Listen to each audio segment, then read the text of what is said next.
Habiba, yau kun yi magana da yayanki kuwa? A'a mama wallahi kwana biyu kenan ma bai kira ba. Dan kira min shi mu ji lafiya. To mama.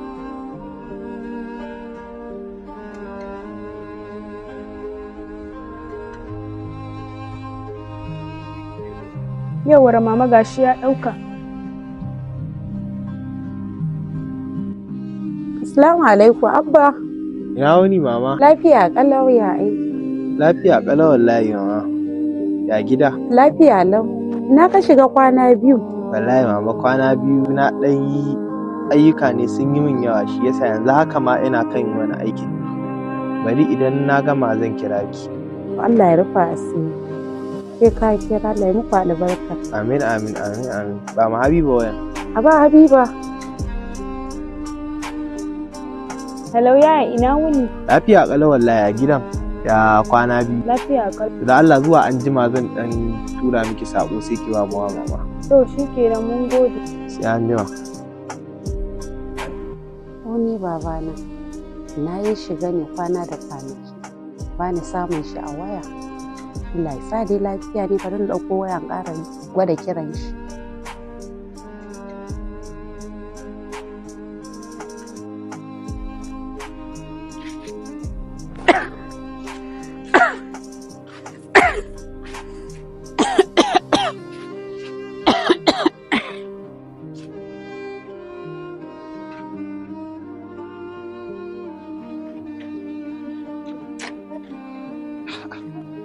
Allah na rike abin nan.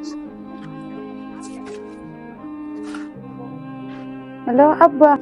Hello mama? Ya kake? Lafiya kalau wallahi. Na ka shiga kwana biyu na ji ka shiru. Wallahi mama kin san yanayin aiki ayyuka ne sun min yawa. Yanzu ma a haka ina wurin aiki ne bari idan na gama zan kira ki. Kenan ba damuwa. To shikenan. Kai. Na rasa ya ake so mutum ya yi da rayuwar shi ne. Kai. Wai me yasa wai iyayenmu ba sa gane cewa wannan neman kuɗin da muke yi duk dan su muke yi ne.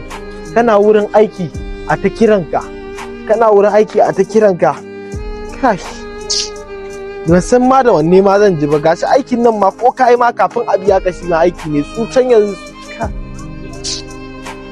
ba gane bane abokina wallahi na gaji ne wallahi ba sa gane cewa neman kuɗin nan da muke yi fa dan su muke yi yanzu amma a ta kiran ka kana tsaka da aiki a ta kiran ka kuma ka kira kawai gaisawa kawai za a yi ni ba ana son wannan yawan gaisawa a bar mutum ya nema kuɗin shi dan Allah haba hakuri za ka yi abu ka san iyayen mata ne abin suna da kawa zuci akan mu ne wallahi abin ga baki ɗaya duk sai a hankali kiran kuma gaisawa ne kawai za a yi ba wani magana ba ne wallahi kawai sai dai su ji bugun ba wani gaisawa ne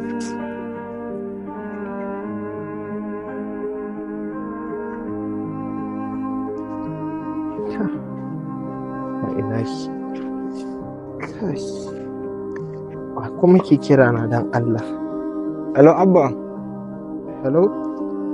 Awal. Wai ina ka sa wayan ka ne tun jiya ana ta kiran ka maman ko jiki yayi wannan ba lafiya ana ta kiran ka za a kai ta asibiti ba a same ka ba. Wallahi da yake wayan na ne kwana biyu ba ma wani samun wuta a nan inda nake kuma babu caji shi yasa. Allah ka samu dai ka dawo don wallahi jikin nan na ta yi tsanani. To inna lillahi wa inna ilaihi raji'un. To shikenan insha Allah yau din nan zan san yadda zan yi in dawo insha Allah na gode sosai na gode Awal sai an jima kai assalamu alaikum ga da Allah ina dan neman wata alfarma ne Allah ya sa ina da shi sai in maka alfarma ta mama na ne yanzu aka kira ni ba ta da lafiya kuma ina so zan koma gida ne Allah sarki shikenan kaga ya kamata a ce ka tafi gidan sai kaga rashin lafiya ai ya kori ko ba haka ba shikenan Allah ya tsare Allah ya dawo da kai lafiya yawa la uga nagode assalamu alaikum assalamu alaikum assalamu alaikum assalamu alaikum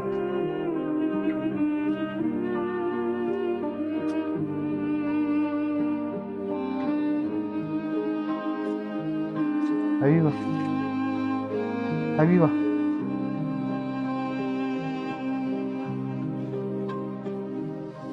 Assalamu alaikum. Assalamu alaikum.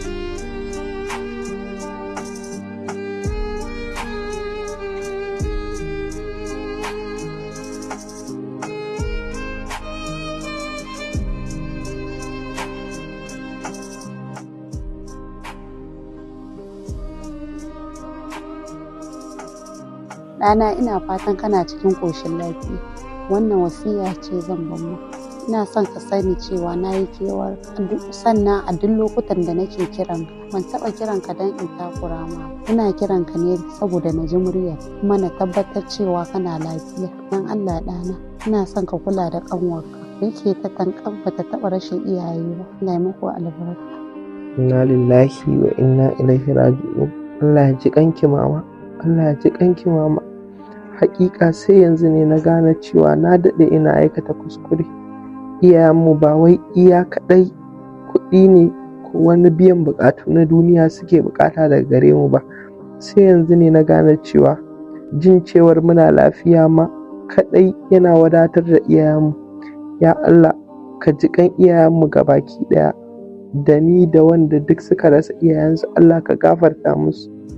Ku kuma waɗanda iyayenku suke raye, ina so ku sani cewa ko da kiran waya so ɗaya ne a rana kaɗai yana iya saka iyayenmu cikin farin cikin da ba mu taɓa tsammani ba.